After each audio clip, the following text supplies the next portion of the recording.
Assalamualaikum warahmatullahi wabarakatuh. Selamat malam, salam sejahtera untuk semuanya. Yang kami hormati Ketua KPK Bapak Nawawi Pomolango dan seluruh pimpinan KPK, Ketua KPU yang saya hormati, Ketua Bawaslu, Ketua DKPP, yang kami hormati Kapolri atau yang mewakili, Jaksa Agung atau yang mewakili, yang kami hormati pasangan calon nomor 02 Bapak Prabowo Subianto, Bapak Gibran Rakabuming Raka, dan pasangan calon nomor urut 3 Bapak Ganjar Pranowo dan Bapak Mahfud MD, dan seluruh pimpinan partai, perwakilan partai pengusung, dan hadirin sekalian. Izinkan kami merespon apa yang tadi disampaikan oleh KPK. Kami melihat persoalan yang sama seperti tadi dipaparkan, bahwa komitmen untuk memberantas korupsi harus mulai dari puncak, dari yang paling atas. Dan kita menyadari Indonesia seperti yang disampaikan didirikan oleh orang-orang yang berintegritas. Dan contoh-contoh seperti Muhammad Hatta, Hugeng, Baharudin Lopa, dan akhir-akhir kemarin adalah Pak Artijo Alkostar, adalah contoh pribadi-pribadi berintegritas yang saya rasa harus kita kembalikan lagi di Republik ini.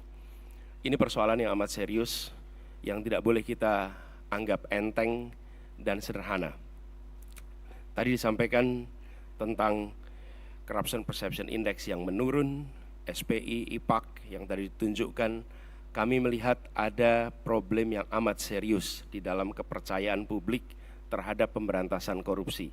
Yang itu juga tercermin. Bulan lalu ada survei CSIS terhadap lembaga-lembaga pemerintahan, dan di antara lembaga pemerintahan paling rendah kepercayaan adalah DPR, dan di atas DPR adalah KPK. Justru KPK bukan lembaga yang paling dipercaya, tapi termasuk lembaga yang paling rendah kepercayaannya.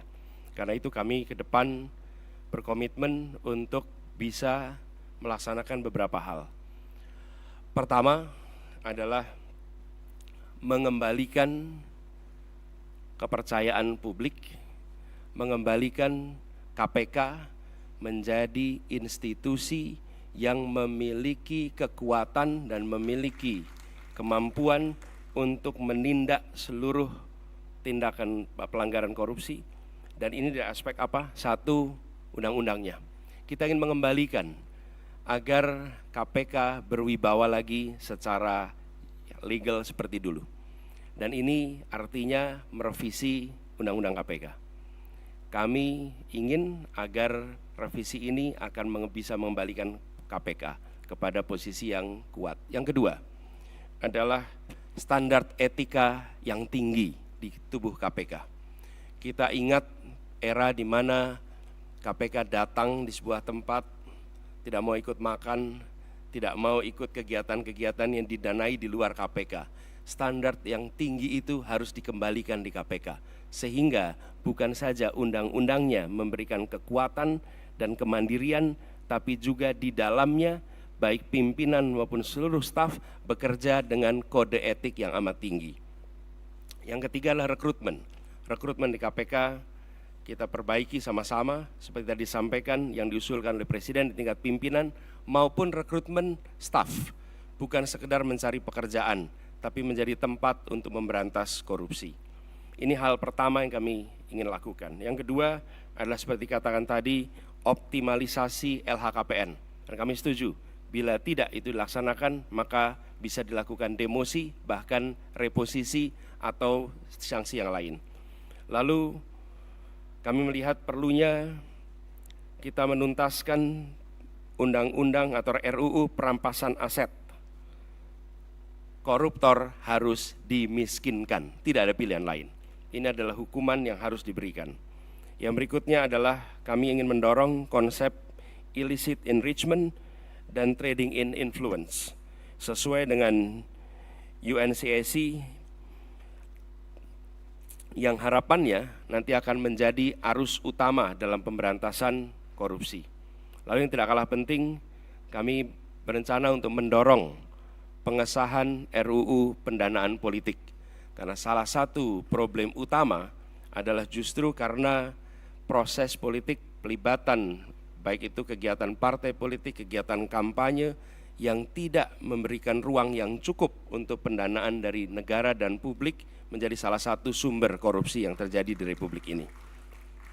Kemudian kita berencana untuk memberikan hadiah yang layak bagi pemburu koruptor, sehingga yang memburu koruptor bukan hanya aparatur dari KPK, kepolisian, dan kejaksaan, tapi semua pihak yang ikut melaporkan, memburu, mereka mendapatkan reward yang setara.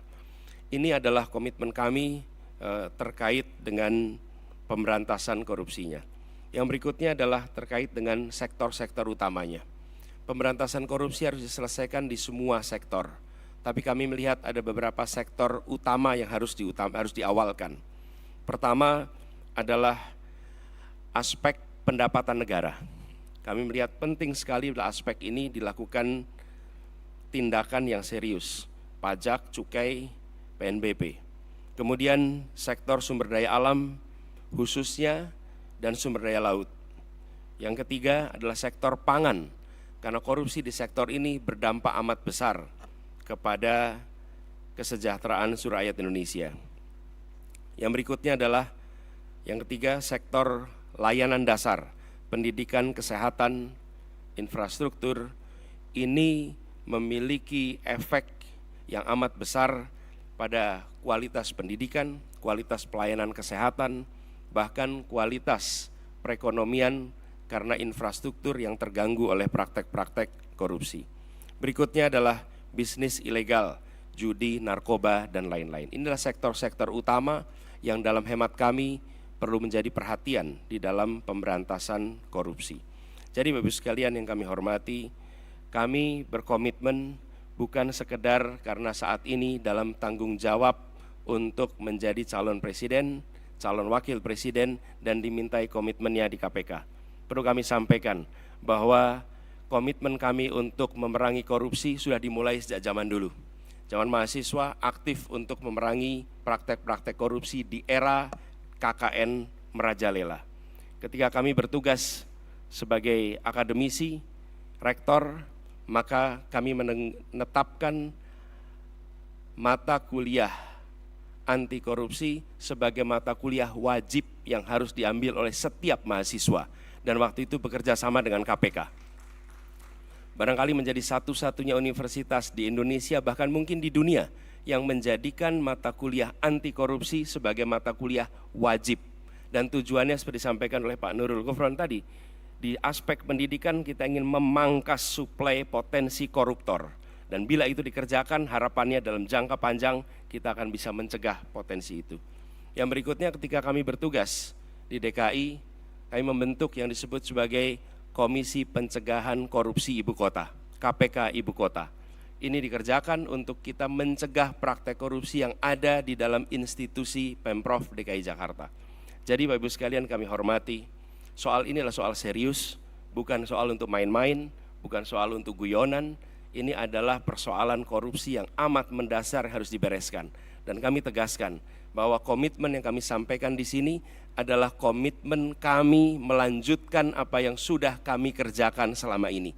Bukan semata-mata karena ditugasi menjadi pasangan calon presiden, tapi ini adalah komitmen lama yang akan kami teruskan. Dan insya Allah ketika kami ditugaskan, maka integritas menjadi faktor nomor satu dalam penentuan pribadi-pribadi di pemerintahan.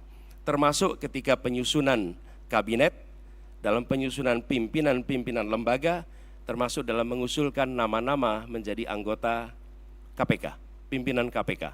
Ini semua bagian dari komitmen kita untuk mengembalikan agar kepercayaan rakyat pada pemimpin, kepercayaan rakyat kepada pemerintahan bisa pulih kembali, dan dengan kepercayaan itu kami yakin Indonesia akan bisa meraih semua yang dijanjikan oleh kemerdekaan. Seperti yang disampaikan tadi, 4 hal itu hanya akan bisa tercapai apabila kita memiliki komitmen untuk menjunjung tinggi integritas, kompetensi, Dan inilah komitmen yang kami berikan kepada seluruh rakyat Indonesia melalui forum yang terhormat pada malam hari ini. Terima kasih. Assalamualaikum warahmatullahi wabarakatuh.